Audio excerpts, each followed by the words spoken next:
Hey, how's it going there, folks? Welcome back here to a Thursday. It is the Earthmaster here on this March 21st, 2024, about 11:20 a.m. here. California time. Latest activity looks like a 2.2 up there into the Alaska region. That is the latest activity there on the globe.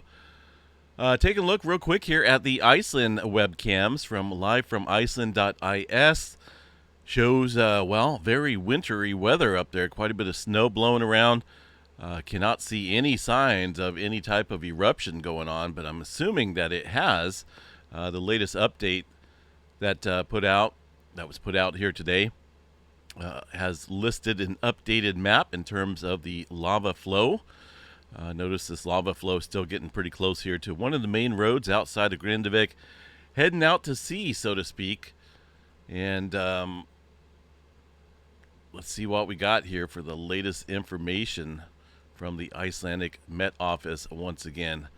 Constant activity at the volcano. Now, this is translated from Icelandic to English, so some of these are going to be a little off in terms of the correct wording. Lava flows continue south from the craters in an active lava river. So this is the latest informational statement here. Now, of course, if you remember, we've been looking at magma accumulation underneath the Svartsengi area around the magma reservoir, if you will. Well, that's not really taken place here in the past couple days, or at least with this eruption. We're looking at a free flow of lava from the deeper areas up to the surface region. That's why this activity has lasted for so long. They even mention it right here as well. Magma that previously collected under Svartsengi and caused a land giant, or landrise, should be landrise, is now mostly flowing directly to the surface and feeding the eruption. So as long as this flow of magma from below, the deeper levels below, continue, we should see a continuation here of the eruption. Right now it's kind of hard to see, again, with that weather activity up there, but I don't see any signs of them mentioning that it stopped. So this was pretty recent in terms of the latest update. Here's an aerial shot here as well. Now, this is going to be the lava flow in general across the area, far as the thickness goes, right? We're getting some lava up on top of previously deposited lava, and it's just accumulating right here across the area. Really not getting a whole lot of advancement here across the area of the this little lava flow out towards one of the main roads there in outside of Grindavik. But we'll have to watch this, right? Because obviously once we get this accumulation on top, it could find another route off of it and maybe potentially go south or maybe through this area.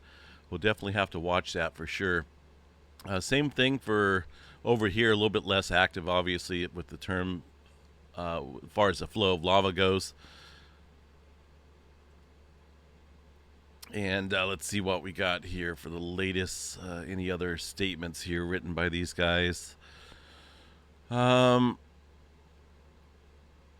Yeah, so that's going to be the thickness of lava that I just showed you, where the lava is accumulating on top of previously laid down lava. It's definitely thickening up here, and we'll definitely have to watch that, see how it plays out. Looks like a little switch of the wind today out there, getting more of a northwesterly wind across this area of the Reykjanes Peninsula, shooting some of that volcanic gas further to the east here towards these areas.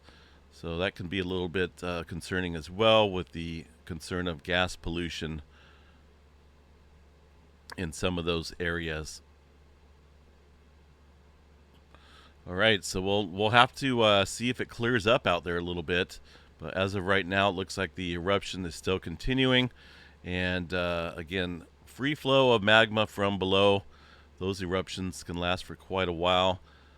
Unless something major changes down there in the deep areas of the plumbing system of the magma chambers, but I don't see that happening here. We've seen consistent eruptions here over the past few months, This one being the obviously the most active.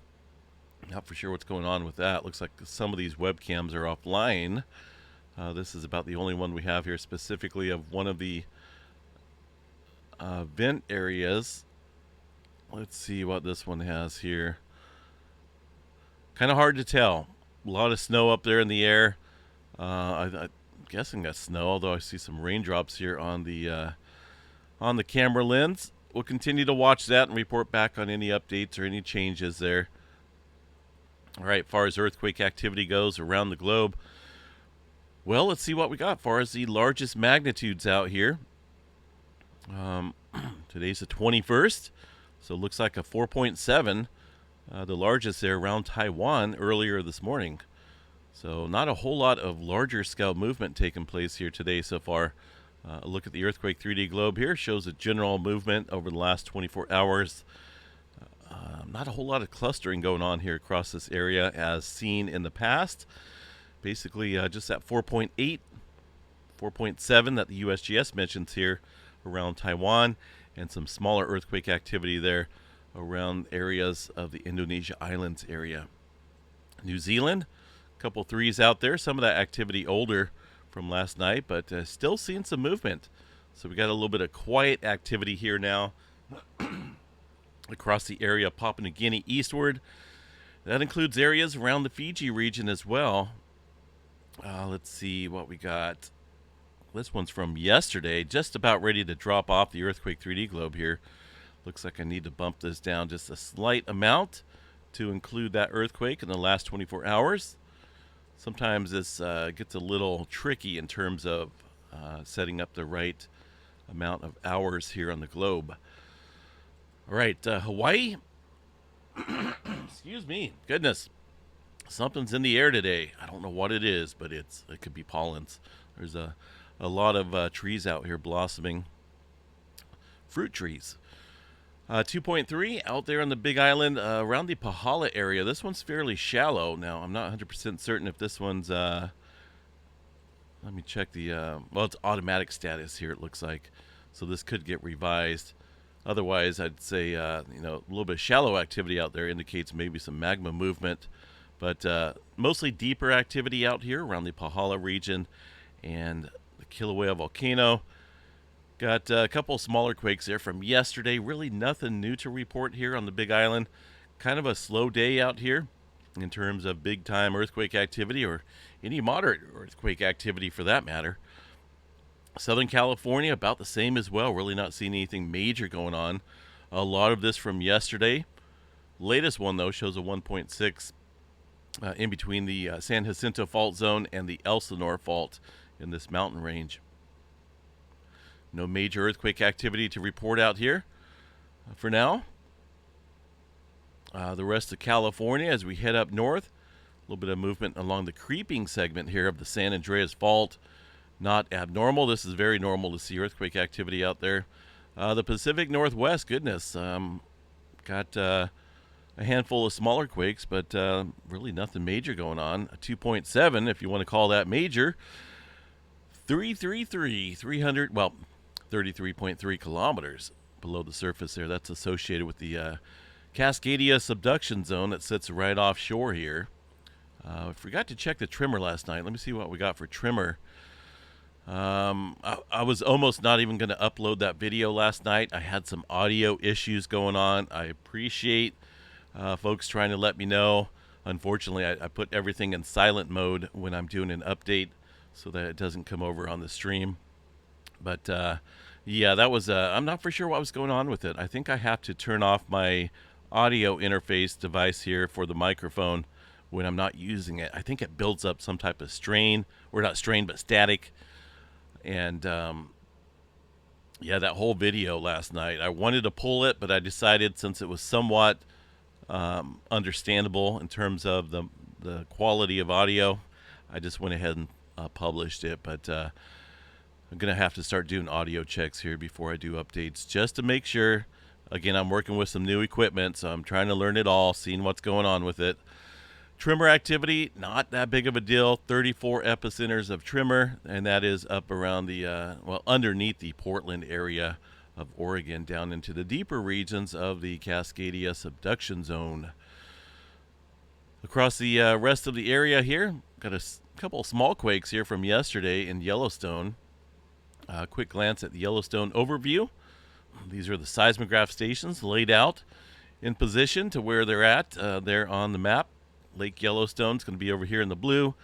Yellowstone caldera is going to be this giant volcano caldera right here.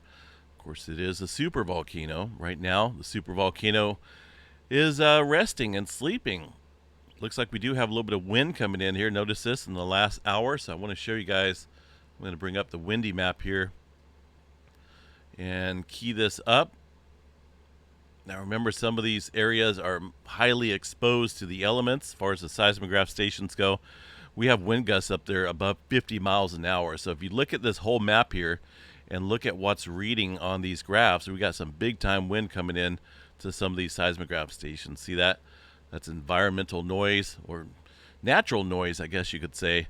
And that's being picked up quite nicely across many seismograph stations. You know, if you didn't know better, one may think that it's magma movement, right? But that is not magma movement. That is some strong winds out there today. Big time out there in the area of Yellowstone. And again, some of these may be higher across certain regions. This is just a general wind gust view. 51 miles an hour. Goodness. All right, we'll get to weather here in a little bit. The rest of the earthquake activity update here. Texas, outside of Midland, 2.8. About 3 kilometers deep here coming in the last hour. I already know what's out here. I'll be coming through this area next month there on the 8th for the total eclipse.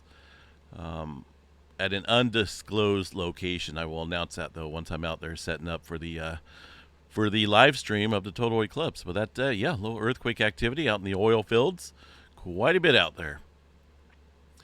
The rest of the country fairly quiet. One lonesome earthquake here around the Missouri or the Mississippi River, Marston, Missouri, 1.4. That's associated with the New Madrid seismic zone. Nothing big coming in. That was actually from yesterday. Glance at everything else here, folks. Again, this is kind of a quiet day. Really not seeing anything major going on here in terms of earthquake activity. Minimal earthquake activity there across South America. It looks like that's a lot, but these are mostly 2s and maybe a 3 and maybe a 4 in there. Now a 3 pops up, it looks like. But that's very typical for that area. The Middle America Trench as well. We'll just have to watch this and see what happens today.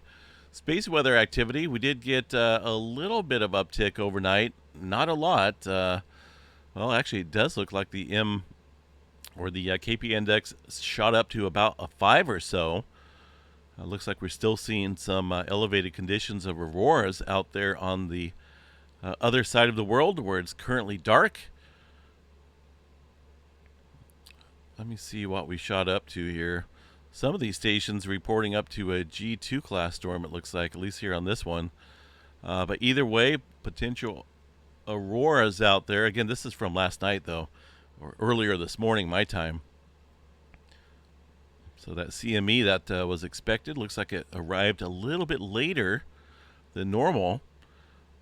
With the CME activity, haven't noticed any elevated earthquake activity yet. It's not a big CME, not a big, huge geomagnetic storm, but I'm looking for some earthquake activity, seeing if things kick up following the arrival of that CME.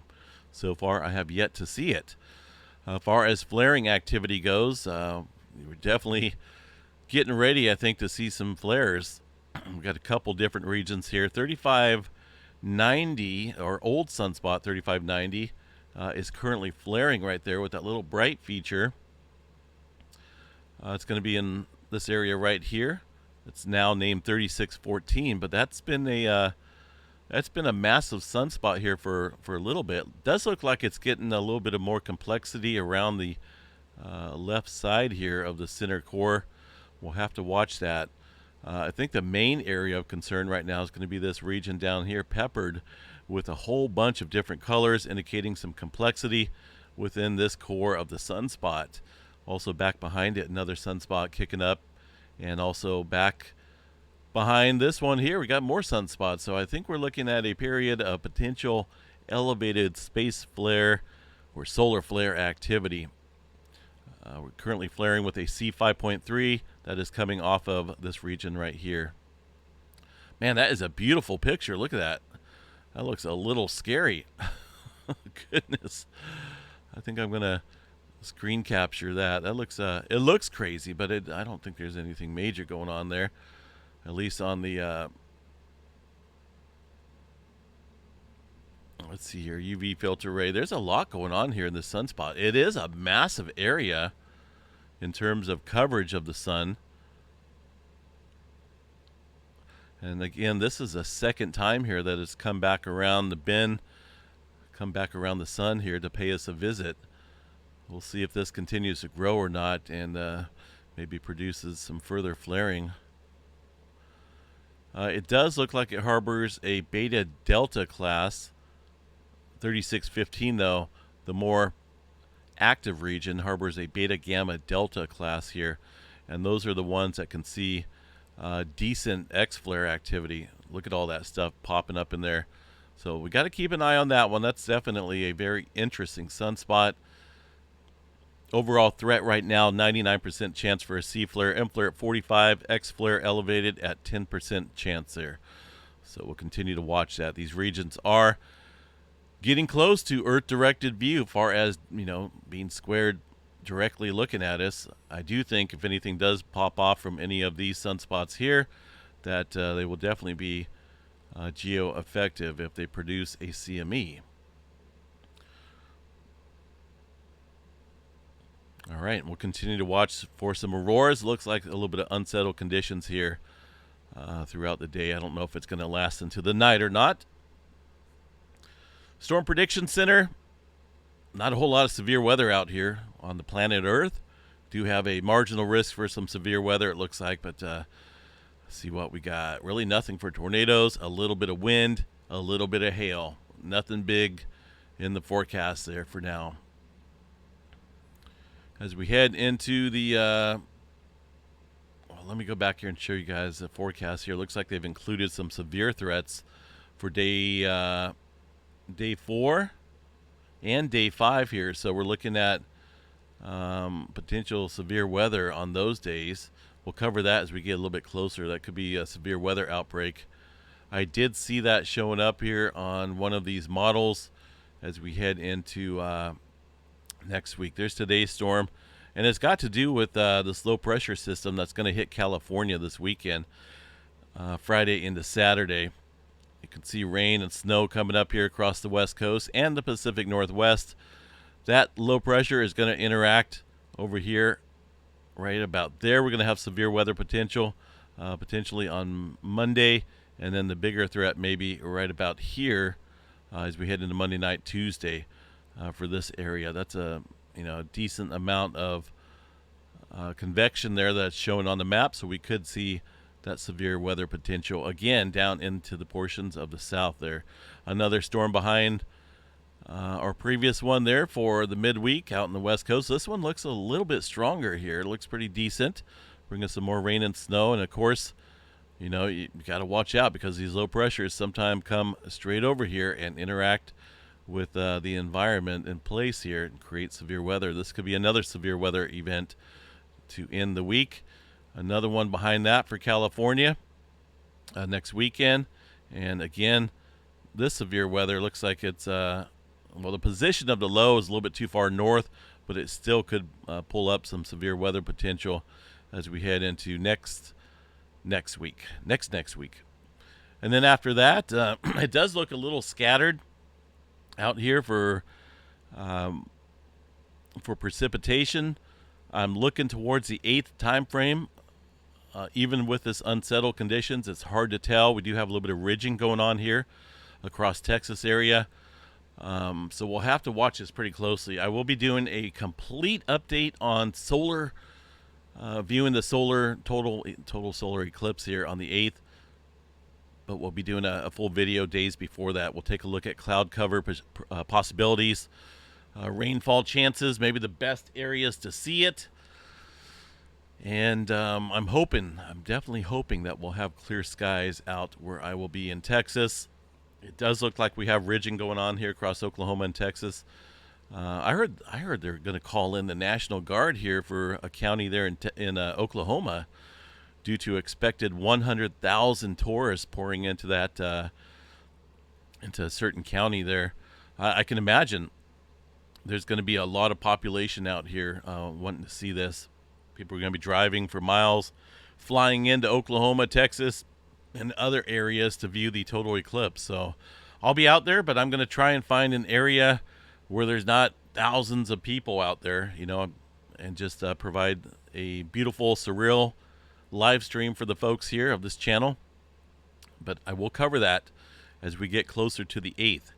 We got a little ways here, but probably around maybe about the 4th, the 3rd or 4th, I'll do a complete update on where we can see it, the best chances to see it, and yeah, we'll just make it a single video of the total eclipse information. All right, folks, I'm out of here. I got to get some batteries here for my mouse. It's still a little choppy, not as bad as last night, but I don't have any AAA batteries. Normally I do. I got tons of AA, but this mouse here wants AAA, so I got to go get some. All right, folks, have a good one. We'll catch you guys back out here a little bit later this afternoon, unless something major happens. Have a good one, folks.